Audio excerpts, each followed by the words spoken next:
Sometimes CBT gets presented like a Swiss Army knife of psychology, and well, it kind of is, but that doesn't mean it will handle everything.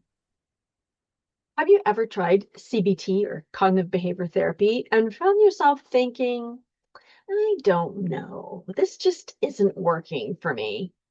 If that's been you, you're not alone.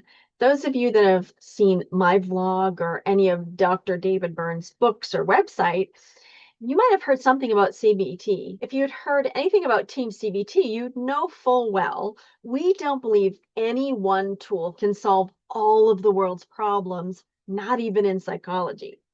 Snake oil medicine is still around today, and that is certainly true in some aspects of psychotherapy, self-help, and coaching.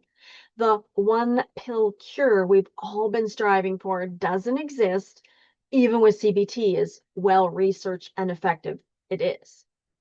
We need a wide range of tools for various people and personalities. There are individuals I come across who found CBT didn't help their anxiety, and I wasn't surprised because CBT usually isn't enough to help combat anxiety. We can't just think better to be rid of all our fear. However, used in conjunction with other tools like exposure therapy, where we face our fears, and the hidden emotion technique, it becomes far more effective and yet still might not be the right fit depending on the person or circumstances. Sometimes CBT gets presented like a Swiss Army knife of psychology, and well, it kind of is, but that doesn't mean it will handle everything. When it's presented like the best thing since sliced bread, it's easy to assume the problem is you rather than the approach. But like a Swiss Army knife, multiple use tools aren't always effective for very specific things. It's not easy to cut a watermelon with a Swiss Army knife, although I have done it. It was messy and difficult and didn't look very good in the end. It's far better to use a very nice long chef knife, the better tool for the job. CBT can be incredibly helpful, but it's one set of tools, not a whole toolbox. And if you've ever felt stuck, you might be trying to use a screwdriver on a nail and wondering why it's not working. A lot of people are introduced to CBT in a very logical way. Your thoughts create your feelings. So if you change your thoughts, you'll change how you feel. And that sounds perfectly reasonable. In fact, that's how I present it. But maybe that doesn't make sense to your experience. I know there are times when my emotions seem to have their own mind separate from my thoughts, like my body's having its own party and I'm just along for the ride. Let's take an example. How about Jules? Jules has a presentation coming up. She's backstage, heart racing, hands doing their own interpretive dance, and she remembers, okay, challenge the thought. This is fine. I've got this. And her brain immediately responds, yeah, but what if you forget how to speak? Which would be very inconvenient for a public speaking engagement. She's only got a few minutes to get on stage, and trying to think her way out of fear won't be particularly productive. So here's the thing. Usually fear needs exposure to fully combat it. Much of the time, there's a hidden emotion that needs to be unpacked and addressed. Sometimes it's a avoidance of some kind, which needs behavior activation, like a life change you deeply desire, but think that's not right. I shouldn't want that because of other obligations you might already have. And sometimes a hidden emotion is a relationship issue that needs some assertive communication. If we only use one tool, we can end up trying to fix everything in the same way, even when it clearly needs something else. A lot of cognitive work is easy to do on your own, but you might need more than that. When emotions are particularly strong, we can have trouble with a step-by-step thinking process. It might not be the right fit, really. Going back to Jules for a second, she's trying to challenge her thought, I'm gonna mess this up, and with the thought, I'll be okay. And she's doing exactly what she's been taught. She's coming up with a more rational, calm response, but it's just not working. The response is actually kind of lame, and so she's still anxious. When you're in the moment, especially when you're anxious or self-critical, you can spiral. But what if you had someone who had your back, a support system, someone who understood what you're going to go through, be your cheerleader kind of when you think you can't do it? I tell my clients, I will go to the depths of hell with you. You do not have to do this on your own. Knowing I'm there gives them the courage to move forward in spite of the fear. Another area where self-help CBT can fall flat is grief. If you're experiencing grief, you need more than just thinking tools. In fact, thinking tools might not be particularly helpful. Grief is about loss, and that healing takes time and even connection with others. So, getting the support and empathy you need will be much better than cognitive tools designed for thinking errors. We don't always need to change how we view life experiences. Sometimes we just need to be heard and feel supported, and that can make a significant difference. Now, this might be a professional or even a friend, because sometimes you can't always see what's really going on in that moment. You're kind of hearing your own thoughts. And when you hear those reflected back to you, you can shift things in a way that's hard to do by yourself alone. There's some tools for this. I really like externalization of voices, one of David's favorites. This is actually more of a psychodynamic tool than a cognitive one, although it can be used in tandem, and often I do. Sometimes you're trying to deal with your emotional suffering solo, and that is much harder than working with someone who can give you a safe space, but more on that later because this is not about you having to go get therapy. Another place people run into difficulty is assuming that if they just get their thinking right, everything else will fall into place. But anxiety isn't just connected to thinking, it's a body experience. The amygdala sets off the alarm system, and this can become a repeated neural pathway if you have the same experience a few times. I still get butterflies when I think about upsetting someone close to me, even though intellectually I know they're a reasonable person with a good heart and they're not going to reject me just because I say something dumb. Back to our example, Jules, she might know perfectly well. I've done presentations before. I'll probably be okay. But her body responds, that's nice. Let's panic anyways. The brain doesn't just learn through logic, it also learns through experience. And that's why various exposure tools can be so powerful because they give the nervous system new data, a new experience. And you do need to repeat that process to create the new neural pathways. So when someone says to me, I can totally see my thinking isn't accurate, but I still feel anxious, that's an signal that we need something beyond thinking, such as facing fears in a thoughtful, systematic way. Exposure is a non negotiable when working through anxiety.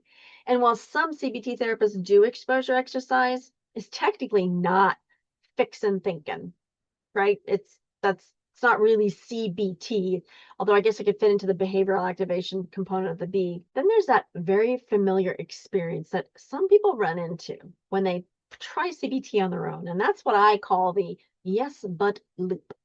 You challenge a negative thought by coming up with a more realistic, positive, helpful one. And then your mind responds with, yeah, but and it comes with more buts, and you respond to that. And before long, you're in this like loop of yes, but, and then do this, and then less, but. Let's take Mark. He's preparing for an interview, and he tells himself, I'm qualified. I've done this before. And his brain says, yeah, but what if they ask you something you don't know? And now he's mentally rehearsing failure. At this point, it's a courtroom drama, and unfortunately, your anxiety is a very skilled, albeit slimy lawyer. Sorry, not all lawyers are slimy. I've met more good ones than bad ones. In fact, if we want to take this analogy further, what we need is a good lawyer on our side who uses questions to undermine that negative voice in our head. There's a tool called Socratic questioning that can help stop the yes buts in their track. It is a logic tool which some CBT therapists use, especially if they're trained in team. But it's not really the basic CBT that's generally talked about. It's kind of an expansion, not just your Swiss Army knife, so to speak, but now we're getting into that chef's knife. Furthermore, yes buts isn't a sign that CBT itself doesn't work. Your brain just might be really good at generating counter arguments, especially when something feels important. And without additional tools to explore those values or structure, the counter arguments can just keep going. Having structure like a daily mood log where we focus on one moment in time and one thought at a time is critical to moving forward and not getting caught in these spirals. But aside from worksheets, which feels very CBT-esque, we might have some good reasons to hold on to these feelings or thoughts. Maybe this thought is deeply connected to your values. And we call this assessment of resistance or agenda setting in team. It's a really important piece that often gets overlooked in CBT. You might have some really good reasons to hold on to the very thing you're trying to change. Jules' anxiety, as uncomfortable as it is, also helps her prepare, stay alert, take things seriously. It serves a purpose. It aligns with her values of wanting to be very good at what she does and caring what other people's experience are. And if that part of her that believes that, even slightly, that letting go of the anxiety might lead to something worse, like underperforming or not caring enough, then it's going to hold on with all it's got. Anytime you're trying to get rid of something that also helps you, even a little, your brain is going to hang on like a cat with its claws dug into the couch with no intention of letting go and offended you even asked. This is where approach or tools that explore what's underneath emotionally, motivationally, relationally can be far more effective than simply trying to replace insert X thought here to get rid of this other thought. In team where we talk about empathy and agenda setting, and this helps uncover all these reasons not to change, giving you the emotional support you might need in addition to CBT tools. And if you want to know more about how team is different from CBT, you can watch our previous episode called Team is Not CBT. So, okay, what about, I was talking a little bit about, not doing this on your own. Sometimes it's hard to do this kind of work without having a support system. And in team, the reality is, you actually can do a lot of this on your own, and sometimes that's enough. But sometimes, because you're the one generating the thoughts and you're the one trying to challenge them, and you might only know a few tools, it can feel a bit like trying to referee a game while playing both sides and not having all the proper sports equipment. And then you're wondering, why is my anxiety still winning? If you are trying CBT or Team CBT or any other psychology self-help tool or book, you might need another person to bounce ideas off. I know for me, this was true. And I didn't go to therapy per se, but I did have peers and mentors that helped me with some of my own anxiety and thoughts and self-defeating beliefs. And I still do this from time to time. And we call this personal work, and it's an important part of growth. Of course, I am biased and I do have a conflict of interest because I am a therapist and a coach and a trainer. But you don't always need a therapist to help you out. Sometimes a friend will do the trick just fine if they're willing to read a chapter or two or listen to a podcast on the topic that you're trying to unpack, or maybe even just listening to you. I'm seeing a trend nowadays to speak less and less personally with those around us who care about us and save that kind of talk for therapy. I don't think that's a good idea long term. Healthy relationships are built on personal and intimate details, but don't tell my colleagues and clients that, because we might all go out of business if people start having meaningful friendships with their own self-help tools. With that combo, might not need me anymore. Okay, let's just pretend that I didn't say that. So if you've tried CBT and walked away thinking that didn't work, I'd really like to encourage you not to treat that as a final word, because more often than not, it's not that CBT is useless, it's that CBT alone isn't always enough, and that different problems often require different tools. When you expand the approach to include things like empathy, assessing resistance to change, other tools like exposure, like facing your fears, or retraining your brain with behavioral activations, emotional awareness. Suddenly, you're not limited to just one way of working. You've got options. And rather than having one tool for a job, you might need a few tools to get it done. If any of this resonated with you, I'd be curious what stood out. Like, what has your experience around CBT been like? Feel free to share that below. And I'm looking forward to seeing you next time.